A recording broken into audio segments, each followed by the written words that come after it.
And we are doing today the Emotional Gymnastics for Real Estate series, which still is a name that may not mean anything to anybody other than me and Jim. It makes us smile. Now, good. It made Brian Curtis smile too. So we have a guest host with us today, which is the one and only Brian Curtis. Thanks for having me. Yeah, absolutely, Brian. He's a fantastic coach, trainer, man of mystery. And I will say nothing more. Man of mystery. Okay. Yeah, as Jim and I were talking about in the green room, I haven't left Colorado in like 2.5 years, so I'm not sure that I'm a man of, definitely not the international man of mystery anymore, for sure. So you take a hole in one of those mountains just in case. Exactly. There you go. And we've got Jim Godwin here, who runs a fantastic real estate team in Kansas City. Jim, and what connects Jim and Brian is they are both incredibly. They're going to deny this, but emotionally intelligent human beings. They are. They really are. And so today, and I'm Jesse Zagorski. I'm a broker, run a team in San Diego, and I'm just fascinated by psychology and emotions. And what we're talking about is how do you remain detached during real estate transactions? Is that a benefit to be detached? Is there a benefit to be attached ever? This conversation was sparked because Brian made a comment on another webinar we were on. I'm like, that would be a great webinar, dude. And here we are. Here we are. So I think I'm going to have you start off, Brian. I'm going to ask you a question. We can kind of roll from there.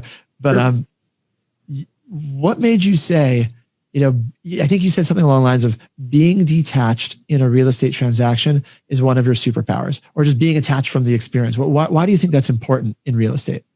So as many of you may or may not know, I don't know, but there's the things they consider the 5 most stressful things to do. And it's like marriage, divorce, having a kid, and buying and selling. There might be another one, but on the list of 5, I can remember 4. I can always remember the 5th one. Doesn't really matter. Buying and selling a house is one of those things.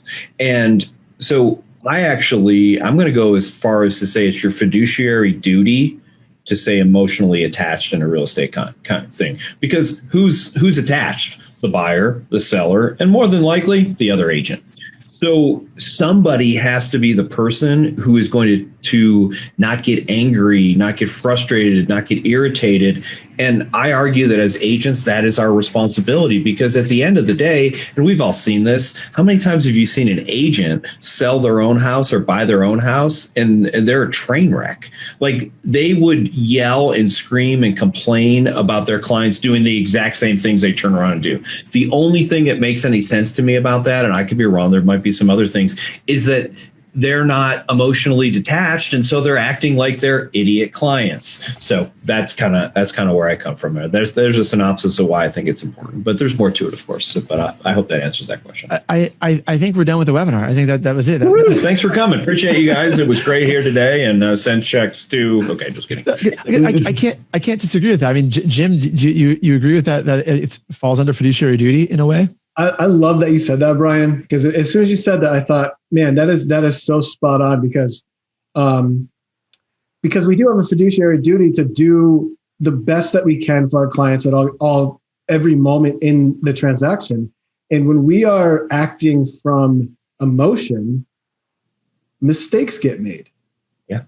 Because you're reacting to things that are happening instead of being proactive.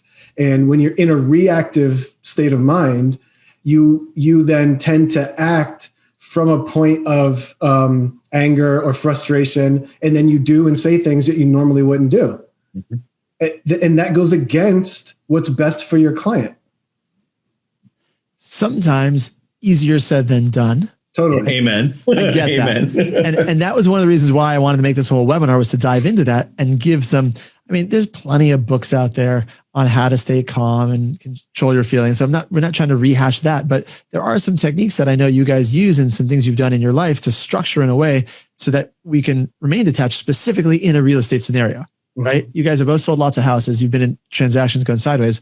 Let's go that way for a few minutes and cover, have you ever been in a situation where you felt yourself not getting it, being too attached, and what did you do about it in that moment? You guys think about any examples? Yeah. Can I start? Yeah. Go ahead, please. I think especially for people that are starting this for the first time and wanting to train in doing this, is not being afraid to say, I don't know. Mm.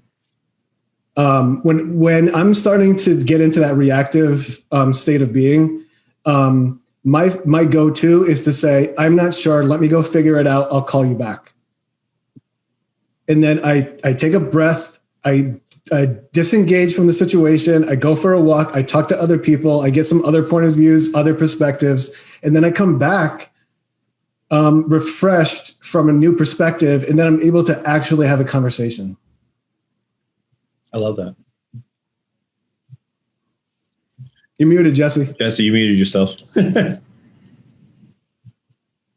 I'm on mute. I was saying someone on Facebook made a comment. They said, "Be the voice of common reason, clearer heads." The only way to have a clearer head, like you said, I love that response, Jim, to say, "I don't know," and take a breath. And by the way, Junkie, you did make it. I saw you got the link. Thank you. So Junkie Patel is here, runs an amazing team, Northern California. You're on mute as well, Junkie. But if you want to, we're starting from the framework to start with that being detached is helpful. Then we can go back to the end and see if there's ever times where we believe we should be attached. But let's start with the framework where being detached is a positive, because I think Brian, Jim, and I agree on that. And Jim just threw out the first technique is to take a breath. I don't know if you can see this on camera. See what my AirPods case says? Yeah. It says breathe. It says breathe. Every time I pull out my AirPods, which I do, I don't know, 16 to 20 times a day, I have this little reminder, and I have just go. Mm-hmm. And even when Jim started saying, I say, I don't know, I found myself taking a breath, just listening to him talking. There is something really powerful in that moment. Do you, Junkie or Brian, do either of you guys do anything like that response of, I don't know, or breathe? So, Brian, I'm going to go. No, you go first, by all means. I am so sorry. It's been so long since I've been with you guys. I apologize. It's been crazy. First off, I want to acknowledge that part. And then second, I just want to say thank you again. I'm always here, but I'm not with everything going on.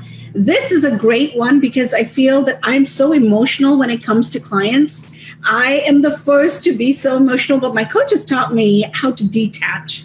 And like Jim just said, you detach in so many different ways. And one thing is to walk away. Second is to breathe. But yes, one thing I always do is meditate, right? Every time I get that frustration feeling, and it with having 17 transactions pending at the moment, I am in that state of mind. I do get frustrated when all moving parts are interrupted, or I am in the business instead of being on the business, right? So I do get frustrated. And there are clients that say, well, we don't want to sell right now because we want to rent right now, even though I've done a little bit more work, and then halfway they say something like that. It's frustrating because you put in so much time.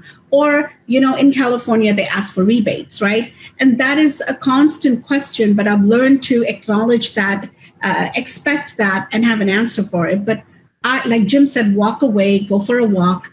One thing I do, my go-to is meditate, just calm the mind down, and that gives me more clarity. That's one thing that has helped me so much. And I've grown from them. So now instead of just running away and sitting on a couch and meditating, doing the whole thing, what I do is I sit on my desk just like this and say, okay, I'm going to breathe, and I'm just going to listen to music. Just shut everything off, listen to music. Brian, similar to you? I do different things. My biggest problem that I find, and I think that, Jim kind of talked to this too, I can be angry, frustrated, irritated, pissed off, any of those things by myself, and that's okay. Because I'm a human, I'm going to have emotions. Because one of the things I'm going to say right now, and we said this on the webinar we did this morning, Jesse, right? We are emotional creatures who are trying to be logical. That's who we are. We are emotional creatures first. Most people say, oh, we're logical creatures. BS. Go on Facebook and you tell me how much logic there is there. So no, we are emotional creatures. So what do we have to do? So we have techniques. Jesse and I have talked about this. There's techniques called anchoring. So you can anchor an idea for you and you can do a physical movement. So for example, this right here is an anchor for me to listen. And yeah, Jesse. So, but there's lots of anchors. I can do this. I can do an anchor like this to hold my ear. I could just some sort of thing. It tells my body, okay, we got to switch the state that we're in. We're going to do something differently. So having something set up to that, that you associate with that over and over and over again, is an amazing technique, because I go, oh yeah, that's right. I have to be the person right now who's going to be the calm person, the reasonable person, the person who's not going to get pissed off. Now, I will say this, and this is kind of a funny thing I tell people I work with. Never curse, yell, scream on the phone, but I promise sometimes you don't want to be around me when I hang up the phone, because those emotions still exist. I just have to keep them in check for the next 2.5 minutes until I can hit end. Because again, I am an emotional person. I care about my clients. I care about the transaction. We're not remotely saying that you turn into a zombie who just walks around going, yeah. We're saying that you're going to have emotions, but you're the person who's responsible to keep those in check, to help guide your client to make the decision that's in their best interest. And that's really the whole key to it for me. And part of it starts with awareness of it, because that was what for me just reminded me when you said anchor, right? As you have these emotions, you want to start to develop that sense of awareness when you feel something. Maybe it's a tension in your body. Maybe it's something physical. Maybe you notice you're breathing shallowly. Maybe you're talking faster. Everyone's got a different something that happens. When you find that happening, you want to pause and say, okay, is the path I'm going down now actually the best course of action? Or am I just thinking that because it's a fight or flight response from the way my body is going? The whole thing go ahead, Junkie. Self-talk, right? Self-talk. Oh, definitely some self-talk. That is so important. And last 2 weeks, guys, like, I told you just my eye, when I stress, something or the other physically happens to me. And it's usually my eyes, and I'll have a keloid on top of my eye. And, I checked with the doctor and all well. But what I'm trying to say is that stress acts differently, or when you emotionally attach yourself with the transactions, things happen, because everyone, in the end of the day, like Brian said, we're all humans, right? We all have emotions, right? And so when that happens, something or the other, when stress happens, I didn't know how to deal with the situation, and it attacked my body. And when that happens, that's a no-no. That's where you draw the line and say, okay, time to chill, time to relax, time to go. Meditation was not even helping, right? But it was time to detach from the electronics. It was time to detach from the clients. It was time to detach. And how we do it emotionally, I didn't know how to. And so it was tough. I have to say that. So we all go through the emotions. So I'm going to jump in, and Jim, you might have something to piggyback on this. I'm not going to get totally woo-woo and Eastern here, but for a minute, bear with me, because I've had regular Western real estate coaches stand on stage and explain this, and I believe it. The universe, whatever you want to call it, will give you signals. Okay, yeah. They start small. You don't listen, they get bigger. You don't listen, they get bigger. They get bigger and bigger. So by the time you get something that's stress related on your eye that's coming, you've ignored a series of, and I'm not putting you on blast, I'm just saying everybody does this. You've ignored a series of warning signs that happened prior to that moment. And we all do it.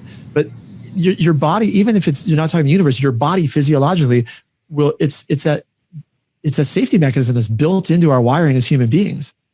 You have experience with that too, Jim, right? Oh yeah. Yeah. I mean, like, when you become sick, or you have some sort of a disease or illness or sickness, that's the physical manifestation of something that's been happening for a long time. People, cardiologists will tell you that when you have a heart attack, the heart attack that you had today formed 10 years ago. So, and it's the buildup of the plaque, and it's the buildup of the stress, and it's the buildup of the blocking of the arteries. That doesn't happen overnight. That takes years and years, and sometimes decades to happen. So people think that when something happens, it just happened in an instant for something that was the cause of today. But it's really the buildup and the cumulative effect of stress, of being upset all the time, and emotionally drained. Emotionally attached to your business, attached It's like it's attached to your hip, you know. You have to learn to disconnect, especially in our business environment. We have to How many people, if you said to them, would you rather have more money or be sick in some way? Right. And I see, by the way, Mary Ellen, who's here on the Zoom, she has her hand raised. I don't know what to do on this style of a webinar for hand raised. If you want to type your question in the chat box, we can read it off if you have something, Mary Ellen. Otherwise, I'm not really sure that I don't know the controls for That's a first. I don't think we've ever had a hand raised. No, I love it though. But or maybe it was like an amen. I don't know. But when you say detached, and I want to go back to anchoring in a minute. Don't let me forget, Brian, because I want to do a tactical training on anchoring. Sure. But when you say detach, everybody who's watching this webinar, unless you are driving, keep both hands on the wheel if you're driving. Everybody else, pick up your cell phone and wave it around. And when you say, look, I am attached to my business in my hip, this is how. It is a physical attachment. And so when you say detach, this is something this is a tactical thing that I implemented in my life around the time that I had kids. I have a 3-year-old and a 6-year-old, but it was a game changer in my real estate career. I have a phone-free time every single day. It goes in a drawer, a physical drawer in my house. It's not like the phone drawer. It's like my stuff drawer. So I pick any drawer, it doesn't matter. Drawer is not special, but I stick it in a drawer where I cannot see it, hear it, look at it, because if you know the term conditioned response, Pavlov rang a bell and the dog drooled. Pavlov rang a bell, the dog drooled. If you look at your cell phone, those of you who I just said to hold your cell phone, I almost guarantee you half of you already looked at something on your cell phone because you couldn't help yourself. And if you didn't, you have a burning itch inside that makes you want to look at the message. You're like, I see notifications. I'm supposed to look at these. Okay. It is hardwired into our physiology now. I won't dive too deep into that, but when you start to condition yourself that you get that break, it helps reset. I do it for 2 hours every day, and it's amazing. So I do it only for 1 hour, you guys, and that's dinner time. That's dinner time with the family, right? That's a no boundary, no crossing, nothing. I don't care who it is. But that's huge. Yeah. And it's so important to make sure that, and that's something I have raised my kids with. And now they're young adults and they carry on, that sort of legacy, so to speak. But that is so important to have that 1 hour a day, like you do 2 hours a day. This phone is detached 1 hour a day. It could be 30 minutes. I want to do more. But it could be 30 minutes. Wherever you're at in your career, like I get it. Like you got to start somewhere. But when you get back to the middle of the day, when you have something stressful in a transaction and you want to stay detached in that moment, it helps to reset at different points in the day. It doesn't have to be in the moment. Does that make sense? Do you guys agree with that? Yes, I do.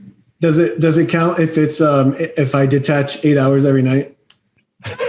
No, it doesn't. It doesn't. No. Maybe. Your brain is still thinking, maybe. Even at night, are you really shutting off? No. It's a question, right? Are you really shutting this off? The brain, right? Because it's constantly on a go. And every time I have to remind myself, like this morning, I had to remind myself when I was meditating, shut your brain, stop thinking, especially when it comes to your clients or your business, stop it. But you can't stop your brain, Janaki. You can't. You can't stop your brain from thinking about plans, right?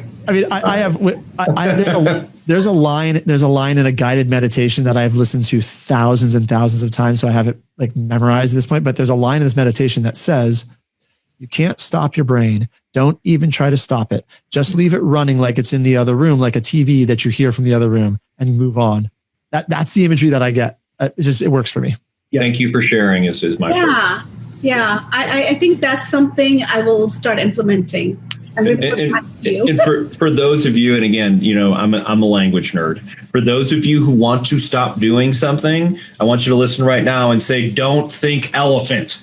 Okay, it doesn't work. Your brain does not function in negatives. You have to give it something to think about. Think about green apples. Okay, now I'm thinking about green apples. I like green apples. That's a good thing. Don't think about elephant. You're screwed. We all just thought about this big elephant, and there's just no way to do that. The brain does not function in negatives for all of those you are watching, and that's why we were kind of picking on Janki there. Stop thinking. What are we going to do? We're gonna all your brain hears is thinking. So anyway, keep that in mind as you move forward. I like that though. When you, like you just said, don't think about the elephant. But my mind went straight to the elephant, Mine does not understand negative, I promise. Right. The conscious mind does, but the unconscious mind does not. Right. And that is so true. Dang it. So train your mind. It's okay. Let it be. Let it come. Let it go. Just you do your thing. Right. Absolutely. Go ahead, Jimmy. You're jumping in. Brian. No, I was going to say this is for those of you who want to do are a beginner or want to learn about getting into meditation. This is a great, very easy thing to do, is to label thought. Because most people think that, meditation is about not thinking, which is inaccurate. Meditation is about acceptance. So what I do is, and this is what I was taught from the very beginning when I first started meditating, is to every time that you have a thought and you catch yourself thinking, label it thinking. And as soon as you are aware of the thought and label it, it disappears.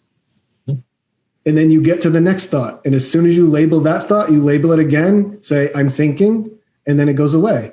And you can see how as soon as you bring awareness to what's going on internally, it floats away, it disappears. That's awesome, Jim. I love it. So what I do when I meditate, sorry, Jess, but no, go for it. That real quickly. But when I am meditating, when a thought comes in, when a thought comes in, Brian, I love it. Thought comes in, I say white paper, and then that at that moment it blanks out, right? White paper. So it's like a white plain paper. And then it reminds me to go back into my breathing mode. And there's one meditation that I do. It's called the Kumbhaka. And that is just like, the deep breaths that you take and then you release it out. There's so many times I see, me talking to my client, or, I kind of start going there. And then I say white paper, and it comes back to white paper. And that helps, right? Right. So let's go back. I want to talk anchoring and then maybe visualization, which I think are both good tools for remaining detached in the transaction. But this specific technique, Brian taught me sitting at a restaurant in Boulder, Colorado, because I asked Brian a question. I said, Brian, sometimes my brain goes fast. Anyone feel that way, right? Anyone who's watching feel like sometimes my brain goes fast, and I'm talking to people, could be a client, could be someone, whoever, and I have trouble letting them finish their sentence because I cut them off a lot. I don't know if you remember me asking that, Brian. Okay. I think I do. And as a real estate agent, that's a really terrible skill set to cut someone off. I'm telling you right now, the most powerful skill set is listening. Cutting them off is like, you want to frustrate your client, cut them off all the time. So Brian said, do you know this anchoring? I'm like, what do you mean? So I'll let you explain it, Brian. What is this? How do you use it? And what does that work? So an anchor, I've just created this anchor for me, and it's something. There's some techniques. So I'm just going to do a very, very simple way to do this. I don't want to get real complex, but it's focusing on a time. So you want to go back to a time in your brain when you were doing the task. So for example, I remember I can go back and I was listening and all the positive things that came with that, and all the great things, and I did a really good job. Focus on that and then create your anchor. And this is just the easiest one for me. It doesn't mean, again, you can pitch your ear, you can do your nose, you can poke your head. You don't want to you don't want to walk around going like this. You look like an idiot. But something. So the reason I like this one is I can take it and put it on my lap, and no one sees it. So I'm sitting and listening. So every time I do this, my brain goes, oh, you're supposed to listen. Oh, you're supposed to listen. And here's full disclosure. I started doing this, not with clients, not with anybody else. I started doing this because I wasn't listening to my wife, and I wanted to be a better husband. And, if you're a man, at some point in time, someone has probably told you don't listen very well. That's not our skill set that we're known for. So literally, I can see myself in any situation when I realize, and I've been diagnosed with ADD or ADHD or one of those stupid things. I really don't care. But one of the things I know is that I can do this. I'm over here. And I'll go, okay, great, come back. Because, I've literally had conversations with people and go, I don't know what the hell that person just said. And not because I didn't want to know, but because squirrel, so it happens to us all. So when I do this, my mind goes, okay, we're going to focus on Jesse right now until you stop doing that. So it's just a simple technique. And even if you don't create the anchor correctly, it's a good reminder. Like, oh yeah, it's supposed to remind. So, but you actually can create a physiological anchor, which will come back and remind you, oh, this is what I do. Now I'm in listening mode. And, it's amazing. So here's a fun statistic that I keep quoting everybody. 99.94% of information that you're going to intake happens on a subconscious level. You can literally, if you knew how to access it, remember every single thing you've ever heard. Most of us just have no ability to access it. There's those people who have like eidetic memories where they can literally say, on Tuesday, I was watching Mary Lou Henner the other day. On Tuesday at 10 a.m. in 1985, she met Alec Baldwin, and she told him that the other day. Like, I don't know the day, time that I met Jesse. We're good friends, but I don't know when that is. So, but if you have the ability to access this, these are tricks, and why not? Trick yourself to be better. I'm good with that. And this is one of the tricks that I use to help myself be better. Okay, can I say something now? No, absolutely. Yeah, by all means. Brian, oh my God. I love it, Brian, because the minute you said that, you went like this, I went like this. And I started saying, shut up, shut up, shut up. Not yet time to talk. And every time I say this to myself, you know what, Brian? And every time in webinars, when you hear any of my webinars, I'm sorry to cut you off. Oh, I'm so sorry to cut you off. But, and I've learned that when I do this, it's like, shut up. It's not your time to talk, right? Because let the other person finish, and then you can say something. With my clients, I don't do that. But with other realtors, I'm so passionate about what I want to say. So I'm like, shut up. Shut up. Are you sure you don't do it with your clients? I don't. Because at that time, I'm like, listen to their problem, or listen to their urgency, listen. And I'll point to my ear out, or when I have my headphones on, I'll be like, listen, like Brian just said. Yeah, can I say something real quick? Yeah. I don't know if y'all noticed, but here's something that's very interesting. And I'm a super nerd. So did you notice that Janky was super excited and talking about this when she was talking about this? And literally the second she started talking about her clients, her tone, her volume dropped, her whole energy shifted. So that's the state, by the way. And here's the thing that's really cool for all of you watching. Janky knows how to put herself in that state. I just watched her do it literally on the air, live, not on purpose. She did a state change. So here's my point. If you want to be great at real estate, find out what that state is for you. And for Janky, it's this calm, relaxed, lower energy state. That's where she listens best.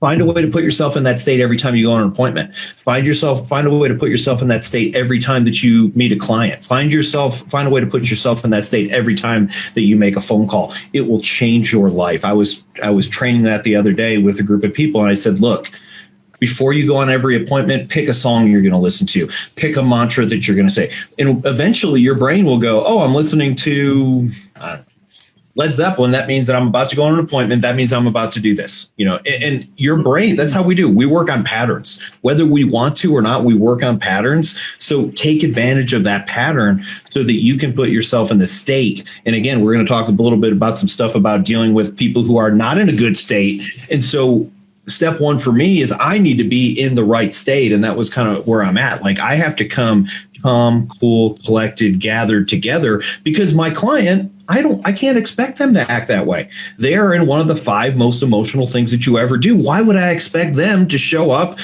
calm, cool, and cool-headed? That's my job. And I think that's kind of where we started this. I love that. That is so amazing, Brian, because you don't, we don't see each other as often, even on webinars, we're not together, but you studied me so well that I get excited when I'm with you guys and I have so much to share. But when it comes to my clients, I really take a step back, and that's when I listen and I understand, and I try to understand as much about real estate, what they're looking for, needs, wants, all that good stuff. Even with my team, I'm usually just like, quiet, and I listen to them.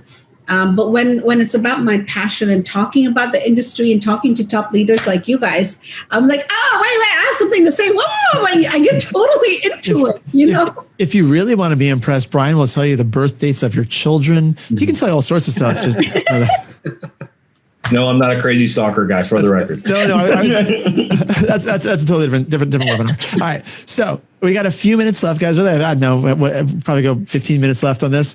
I think go with 15 minutes. What do you think is the most important stuff you guys want to cover? I don't know if there's any direction you want to take it. I want to let you throw it. Otherwise, I've got more questions to ask. I can go over one more technique that we actually talked about this before in the listening webinar that we did, but it kind of relates to this because it's my go-to, it's my signal, it's my sign. Is when I see people starting to get into that stress situation, or I'm feeling myself do the same thing, I immediately remember that all I have to do is ask questions, and it immediately gets people into a different state of mind. So I start to go into the conversation with the intent of repeating the last thing that they said and asking if I have that correct.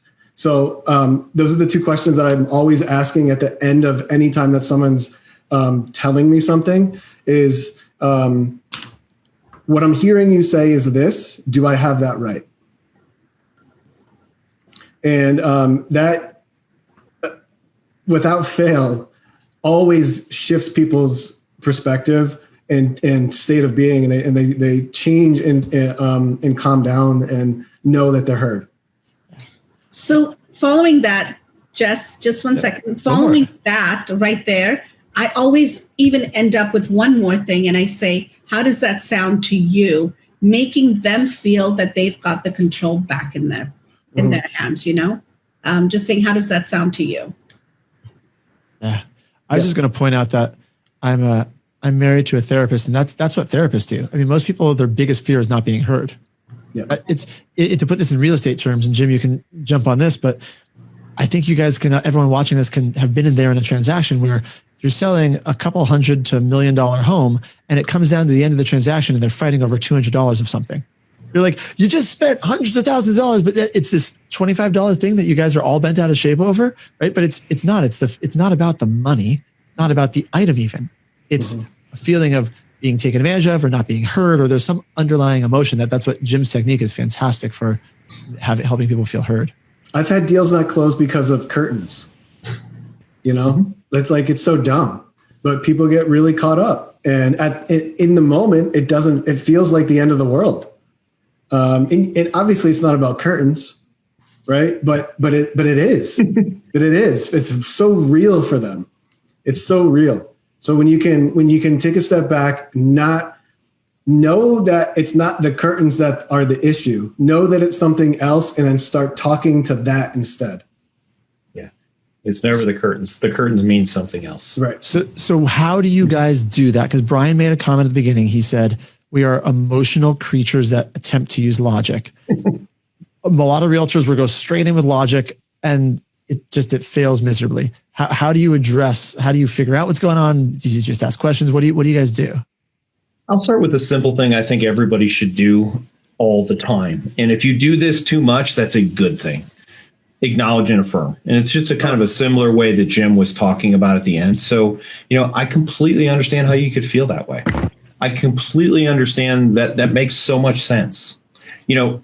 Most people, and this happens in objection handling, because that's what we're doing, right? We're basically objection handling emotions, which is more challenging. But, to me, step one of every objection handler is acknowledge and affirm. Jim, I can completely understand how you would feel that way.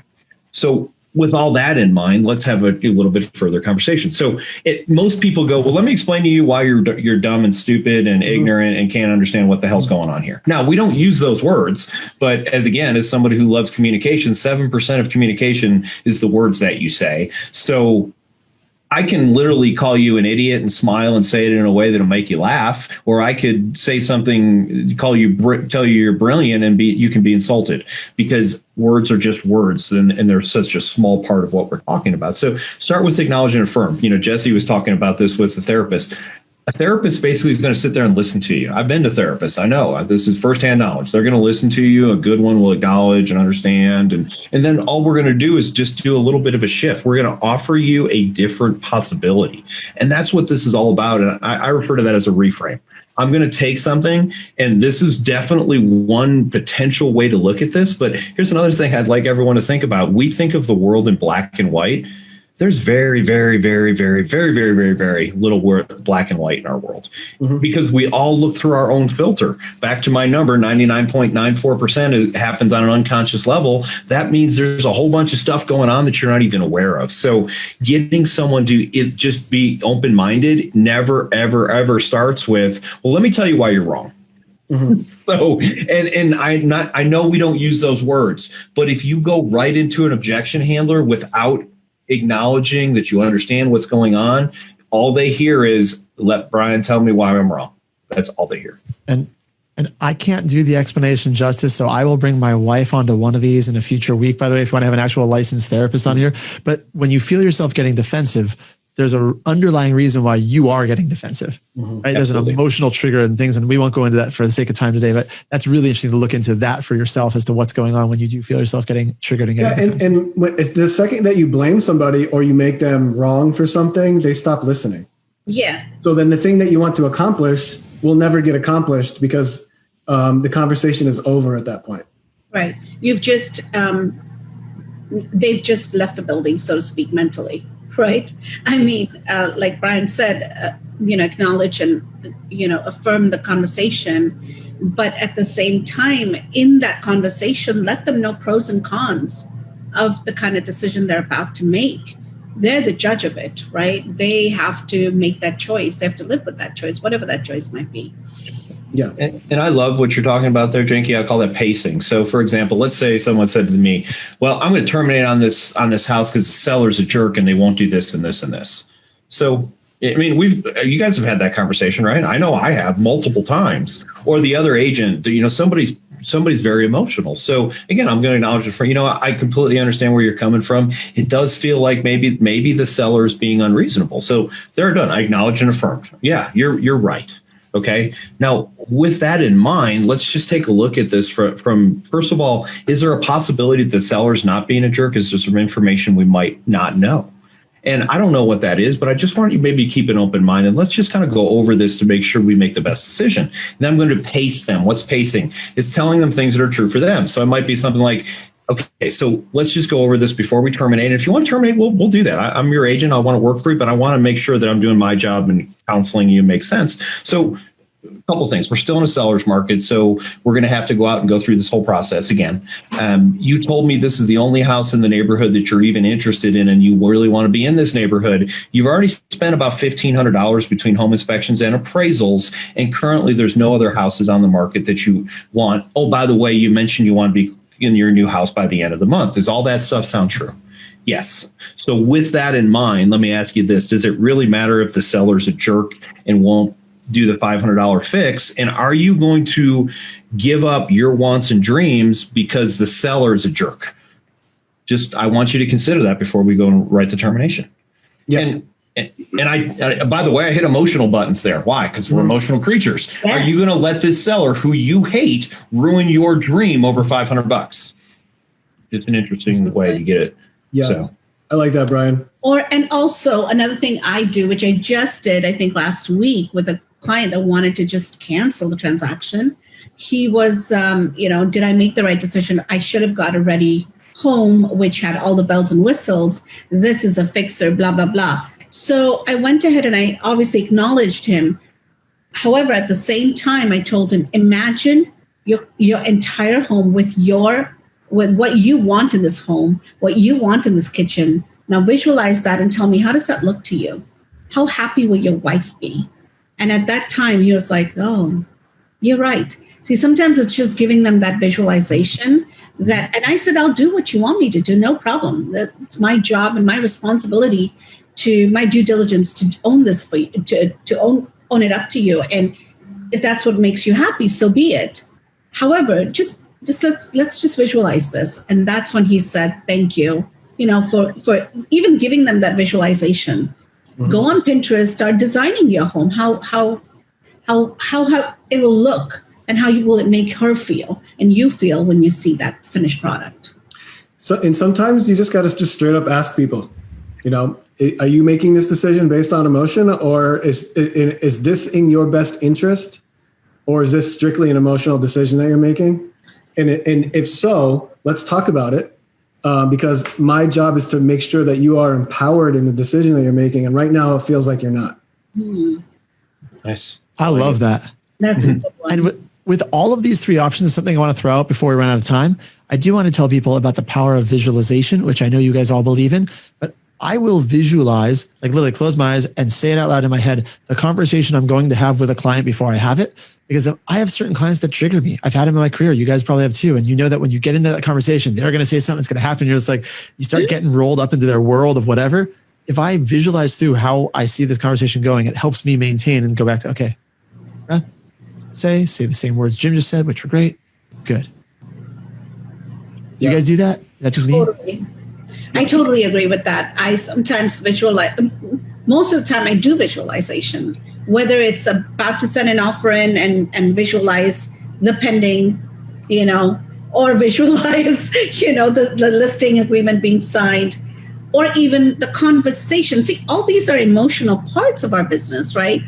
Getting the offer accepted and delivering that message to the buyer, or getting a listing agreement signed, and letting, at the end of the day, when you look at the net sheet, the client is happy with what they netted and surprised. That is an emotion as well, right? So every part of our business is very emotional. And with that said, it triggers a lot of emotions inside us as well as realtors. And when I do that visualization before I go into step into that meeting or have that conversation, that emotional conversation, the first question I ask myself is that, am I doing the right thing, right? Am I about to embark on a good conversation with my client, and is it in their best interest? Yeah. I love it. There's a lot of really cool science behind visualizations too, if you look into it. Right. We should have a webinar on that. Sorry, I cut you off, but I'm doing this too. All right, I'm writing it down. It's a good idea. The science of visualization. We'll do that for another webinar. There we go. Perfect. Science. She's coming up now. She's coming back. A really cool study out with basketball players on visualization. Yes, I was just about to mention that. See, Brian, I'm quiet. I'll throw a couple other things out there real quick. Have some questions that you ask. And here's the thing. I'm not a big script guy. Those of you know me know. But I do have, and these are scripts. So we can call them anything you want. But you can come up with, you don't have to memorize mine. But, here's a great question when someone's acting in an emotional way. So did you decide that on your own, or is there some evidence I'm not aware of? What you're doing is you're making them engage in a way that says, oh, well, my brother-in-law 3 times removed the other day, I was talking to him on Facebook and he said I shouldn't do this. Okay, fabulous. At least maybe we know where we're at. Or, is it possible that something else is happening with that seller? Is it possible, all I want to do is get people to snap out. I want to state change out of this. This people suck. I hate this. This is horrible. But, all those things. And here's the final thought, because I know we're near at the end for me anyway. Remember, the person who was remaining calm, and this is more directed for those people who, when you're dealing with other agents who are extremely emotional, they're in control. When you're yelling and screaming and I'm going, I understand where you're coming from. I appreciate who's in control there? I am, because I'm the person who's staying calm and I'm going to win. Why am I going to win? Because that person is way off the rails. And how do I know that? Because I've been off the rails, and every time I go off the rails, I lose. So, it's just, kind of reverse evidence. But you can hang up and be off the rails. That's okay. You can 100%. Yeah, but not do it. You want to make them think, okay, why is she okay with it? Number one, and she's not saying anything about it. Number two, so where is this headed? They are curious to get into your mind and figure out what is it that you're thinking. Yeah, and then they're not negotiating. Then they're thinking about you. Mm-hmm. Yep. If I've got you think about that, I'm winning, right? Right. I think that's a perfect way to wrap this up. Really, if you guys have any last thoughts you want to chime in, let me know. But if you're watching this on Facebook, drop a comment, let us know. Tag us. Brian, by the way, is an amazing coach, and a lot of these language things he's talked about. He is rolling out a course that will teach you about these things, which is going to be fantastic next month. So make sure you ping him. Anything else you guys want to add before we wrap up? I just want to say thank you. That's mine. Thank you. Yeah. Brian, we need to see you here often. Definitely. Appreciate that. It'll be Thanks. awesome. right. I just want to say visualization for sure, because again, like Jim said, basketball players, I wanted to say that. But yeah, there's a whole talk about that. Let's dig into that. All right. We'll throw it on for 2 weeks from now. I love it. Guys, have a wonderful Friday. Have a busy weekend, everybody. Bye, guys. Bye. Everyone. Produced by the Agent Collective Media Network.